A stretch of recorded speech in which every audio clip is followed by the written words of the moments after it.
El faro del fin del mundo. Conversaciones fuera de carta. Ángeles González Sinde, cineasta, escritora, buenas noches. Buenas noches. Bienvenida al Faro del Fin del Mundo. Muchas gracias por invitarme a tu faro. Ya sabes lo que sucede en el Faro del Fin del Mundo. Yo soy una farera que ya necesita marcharse de aquí y tú vas a ocupar mi lugar en este sitio remoto, desconectado. Pues qué alegría haber sacado las oposiciones, con lo poco que he estudiado. De farera. ¿Qué te parece así a priori este ejercicio de estar aislada? Me encanta. Es algo que a mí me atrae mucho, me tira mucho y o sea que vamos, no puedo recibir una invitación mejor este verano. ¿Qué tal te llevas con la soledad? Bien, porque piensa que al final el trabajo de un escritor o de un guionista implica muchas horas solo, ¿no? Y te tienes que llevar bien con la soledad y muchas veces lo que ocurre es, pues que ese temperamento que te ha llevado a elegir ese oficio pues hace que de vez en cuando te agobies si no puedes tener tus espacios de soledad. Pues no llevas tan bien el estar siempre rodeado de gente, ¿no? Más bien es al contrario. ¿Tú de niña también practicabas el ejercicio de la soledad o de adolescente? Porque Totalmente. Es curioso, muchos escritores y creadores dicen que se reconcilian con la soledad conforme pues van dedicándose al oficio, pero cuando eran jóvenes sentían esa necesidad, pero a veces se sentían hasta los raros, ¿no? Porque no es algo Claro, socialmente común. Sí, yo me habitué a la soledad en parte por las peculiares circunstancias del colegio al que yo iba. Yo nací en el año 65, era niña en los años finales de los 60 y 70, y iba a un colegio un poco raro, un poco excepcional, que era el Liceo Italiano, ¿no? Porque, bueno, pues mis padres quisieron buscar un colegio que tuviera una educación que no fuera franquista, que no fuera del régimen, y entonces pues ahí en estos colegios extranjeros fuimos a parar hijos de padres de ese tipo, ¿no? Además de gente pues que era italiana y que vivía en España por trabajo. El caso, que este colegio tenía un horario muy raro, porque solo se iba por la mañana, pero de lunes a sábado. Entonces, encima yo vivía en Pozuelo, con lo cual el colegio estaba en Madrid, en Nuevos Ministerios, en el centro. Es decir, que yo por las tardes llegaba a mi casa pues a las 2, comíamos, tenía toda la tarde por delante, pero no tenía ni compañeros cerca, ni vecinos, ni otros niños, porque estaban en el colegio por la tarde, ¿no? Entonces esto fueron muchas tardes de estar sola y de aprender a estar sola. Yo tengo 2 hermanos, pero bueno, eran más pequeños que yo. Y entonces, pues yo desarrollé esta capacidad y esta habilidad con mi imaginación y escuchando mucho la radio, porque por aquel entonces había muchos programas de radio por las tardes, había seriales, había novelas y yo las escuchaba. Y total, que sí, esta parte es formativa para mí. ¿Tus primeros recuerdos relacionados con el mar? No sé si los podríamos ubicar en Benidorm. Sí, es verdad que yo nací en abril y mis padres tenían unos amigos que o habían alquilado o tenían ahí una casita en una colonia de veraneo en Benidorm, y entonces con 3 meses mi primer verano fue allí. Y luego pasamos muchos veranos en Gandía, por ejemplo, tengo maravillosos recuerdos de Gandía, luego en Denia y luego finalmente en Altea, que es donde digamos que hemos estado más años y yo sigo ahí radicada. Para mí el mar es, siendo una niña de meseta, además una niña de ciudad, porque mis abuelos no tenían pueblo, eran todos de ciudad, entonces no había pueblo al que irse, digamos que el mar era mi pueblo, ¿no? Y sí, el mar es fundamental para mí. ¿Dónde ubicarías este faro del fin del mundo? ¿En qué lugar?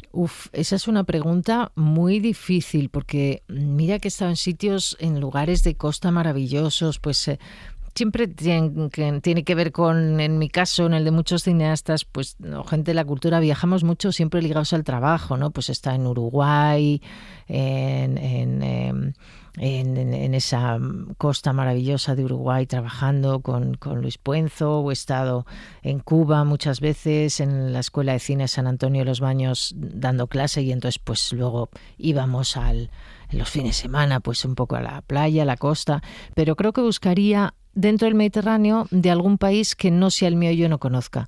Una vez hace muchos años, de nuevo por una cosa de guión, de trabajo, un curso, estuve en la Puglia, en el sur de Italia, y me encantó. En la oferta de trabajo de este faro indicamos que vas a tener mucho tiempo libre. Hay gente que no lo gestiona bien, pero creo que en tu caso sí.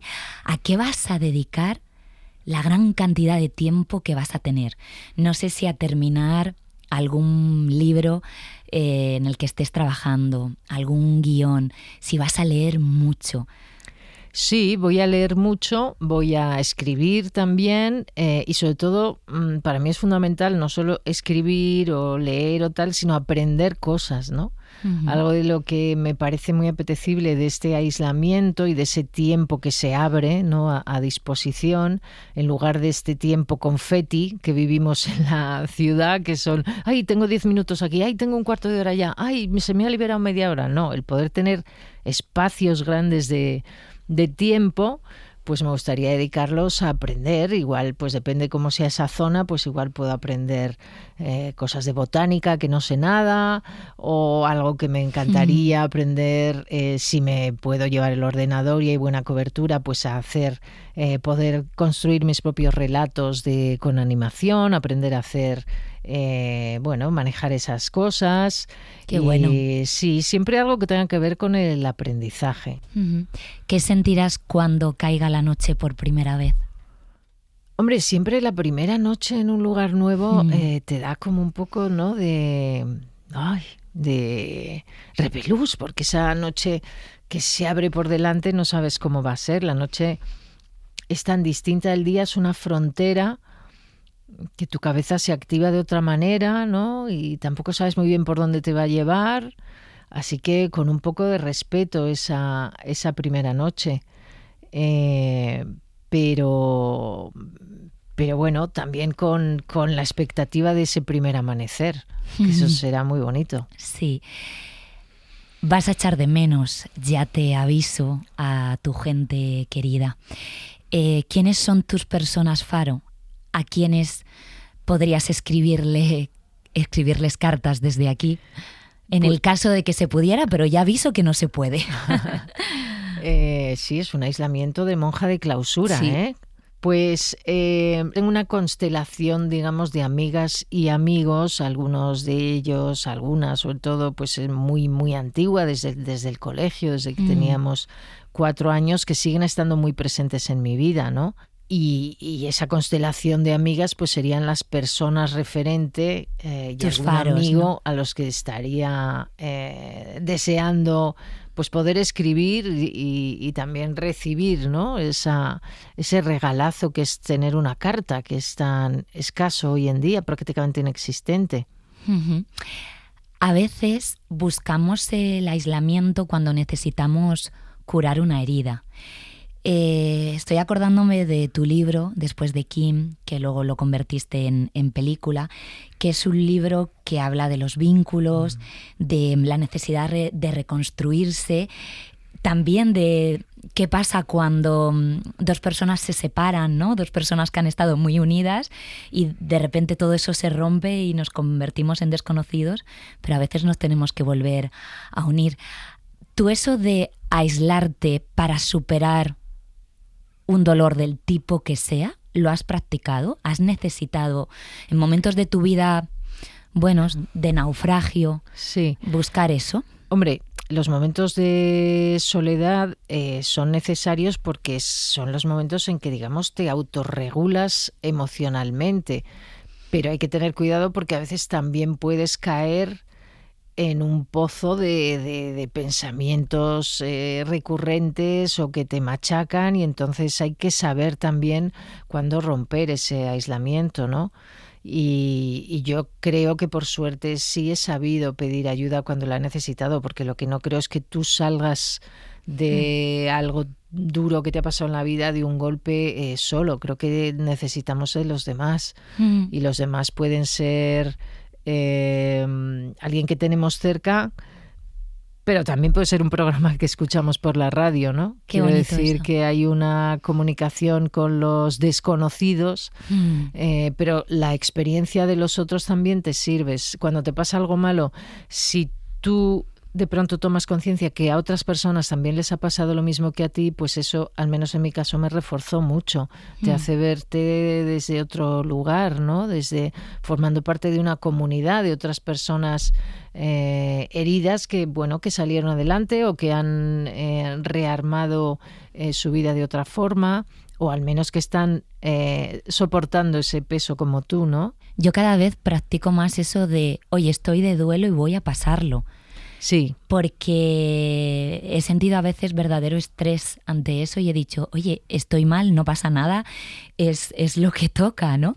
Yo no sé si aquel libro a ti te sanó, esto que dicen que escribir es también hacer un poco terapia, aunque por supuesto es un ejercicio creativo que mezclamos con ficción, pero este libro en concreto tuyo ¿fue por ahí? ¿Por reconstrucción?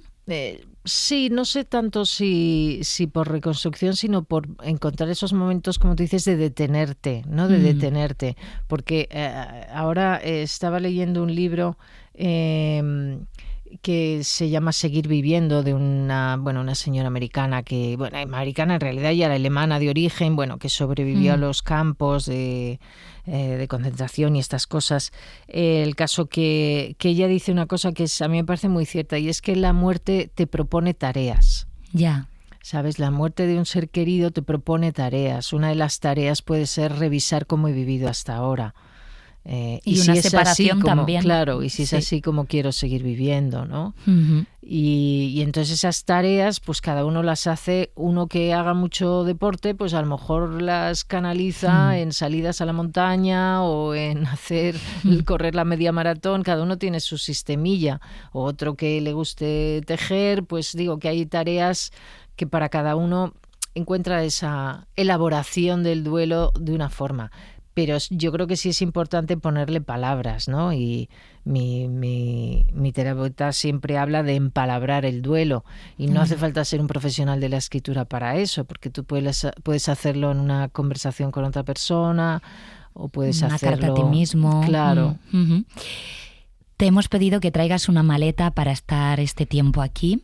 2 canciones que hayan sido importantes en tu vida y que que lleves en esta maleta. Esto es difícil, porque si solo puedes llevarte 2 canciones, por una parte, yo estoy pensando si quizá debería llevarme alguna partita de Bach, tocada, qué sé yo, por Hilary Hahn, o algo de jazz de Dave Brubeck, o de John Coltrane, o de Thelonious Monk, que son músicas que a mí me generan como un bienestar muy grande y que creo que puedes escuchar muchas veces, porque si solo puedes escuchar...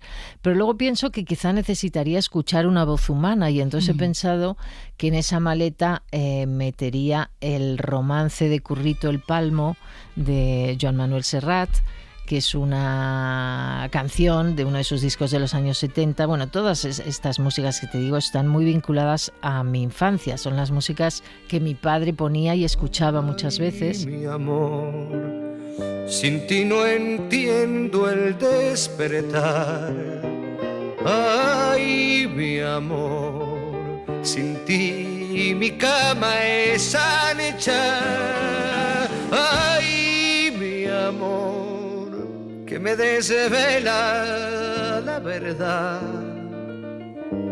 entre tú y yo la soledad y un manojillo de escarcha. Y entonces, bueno, pues son músicas que tienes que ser capaz de poder escuchar muchas veces y siempre sacarle algo distinto, ¿no? Tu padre, que trabajó en el mundo de la música antes del cine. Y tú también, por cierto, que fueron sabes? Tus comienzos profesionales. Entonces, claro, es que la música es parte de tu vida. Sí, es difícil elegir cuando la música está tan presente. Yo creo que en la vida de todos, ¿no? Y está tan vinculada a las emociones también.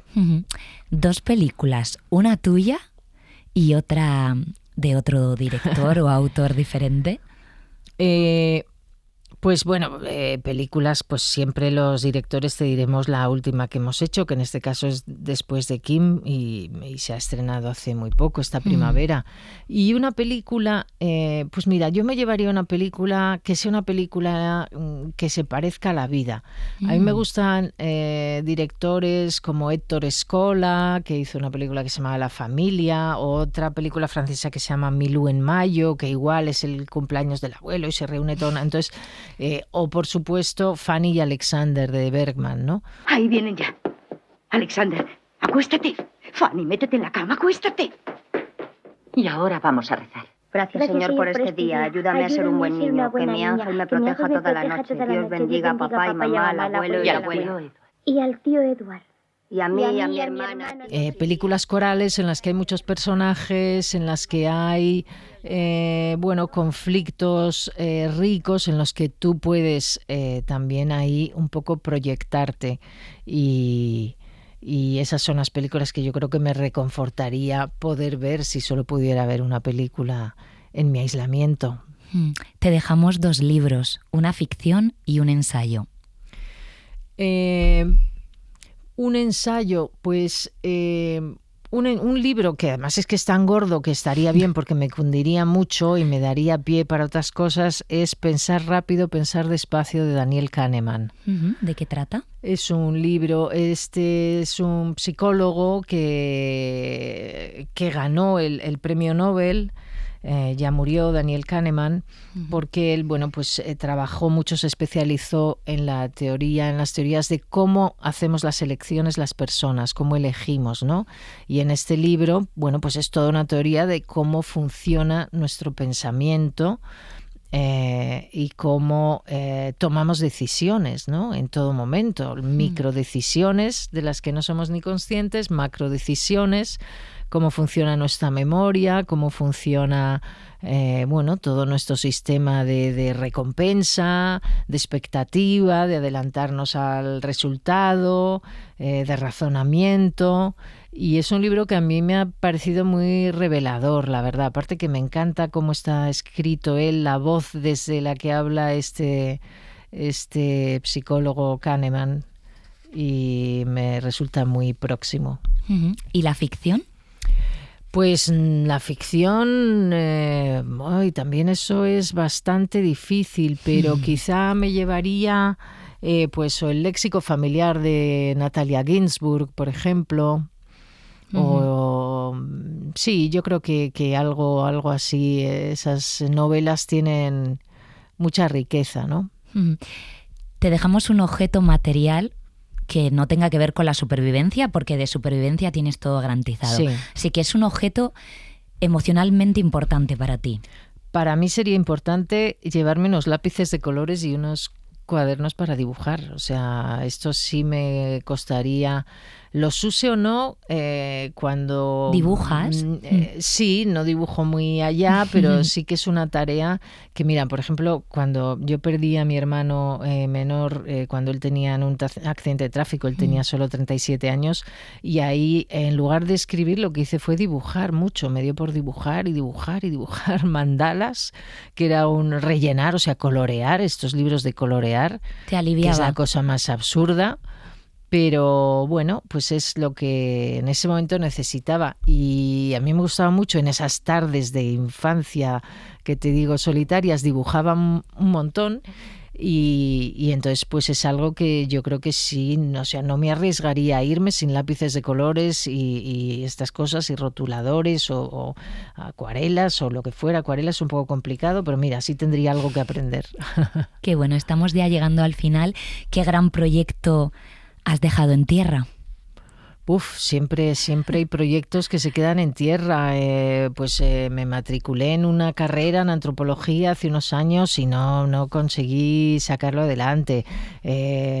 Hacer más teatro, no sé. Hay un libro por ahí también, claro, que vas a publicar en más septiembre. Novelas. En septiembre voy a publicar una novela nueva que se llama Una noche de 1947, pero tengo ya otra por la mitad y además tengo muchas ganas de retomar la literatura infantil, que una época en mi vida escribí bastante y ahora solo tengo más abandonado, pero bueno, es que hay muchas cosas por aprender en la vida. ¿Quién sabe en este faro si a mí me gusta mucho también transformar las cosas? ¿Quién sabe si ahí se podrá, qué sé yo, hacer alguna pequeña rehabilitación, redecoración?